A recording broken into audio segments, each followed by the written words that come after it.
दोस्तों, क्या आपको पता है ऋषि गौतम ने देवराज इंद्र को श्राप दिया था कि धरती पर जो भी पराई स्त्री के संबंध बनाएगा उसका आधा पाप देवराज इंद्र को लगेगा। तो क्या यह बात सच है? और अगर सच है तो गौतम ऋषि ने देवराज इंद्र को ऐसा श्राप क्यों दिया था?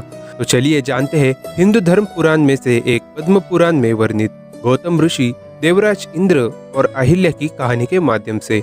नमस्कार दोस्तों, फिर से एक बार स्वागत है हमारे चैनल ज्योतिष शास्त्र पे।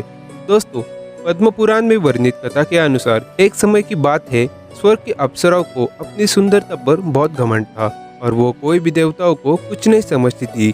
फिर यह बात जब ब्रह्मा जी को पता चली तो उन्होंने एक ऐसी कन्या का निर्माण किया जो अप्सराओं से भी नहीं बल्कि पूरे संसार में सबसे ज्यादा सुंदर थी। उसकी सुंदरता के कारण उसका नाम अहिल्या पड़ा।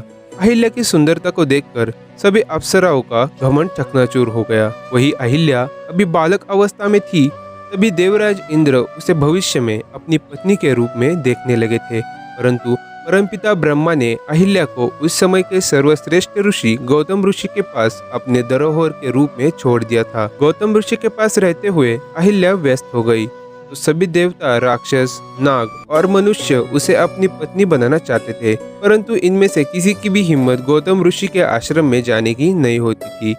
फिर अहिल्या जब युवा हुई तो ऋषि गौतम ने उन्हें परमपिता ब्रह्मा जी को वापस लौटा दिया। अहिल्या के वापस आने के बाद ब्रह्मा जी अब सोचने लगे कि वह अहिल्या का विवाह किसके साथ करे। उन्होंने सारे जगत के देवता, नाग, मनुष्य अहिल्या के लायक नहीं देखे। फिर ब्रह्मा जी को ऋषि गौतम याद आए, क्योंकि उनके मन में अहिल्या के साथ रहते हुए भी कोई विकार नहीं आया था। इसलिए ब्रह्मा जी ने उन्हें अपने पास बुलाया और अहिल्या को इस बार उन्हें पत्नी के रूप में सौंप दिया।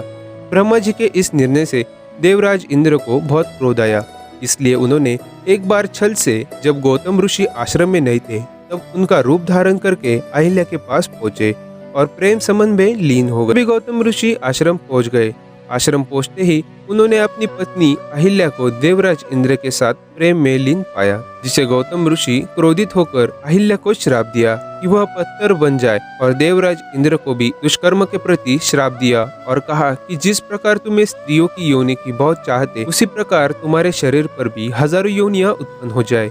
यह थी सच्ची कहानी गौतम ऋषि, देवराज इंद्र और अहिल्या की। तो अब आप समझ ही गए होंगे कि पराई स्त्री से संबंध बनाने पर आधा ही नहीं बल्कि पूरा पाप आपको ही लगता है। दोस्तों, आशा करता हूँ आपको हमारी ये वीडियो पसंद आई होगी। अगर पसंद आई है तो वीडियो को एक लाइक और हमारे चैनल को सब्सक्राइब कर दीजिए और कमेंट में एक बार जरूर लिखिए श्री राधे कृष्ण। धन्यवाद।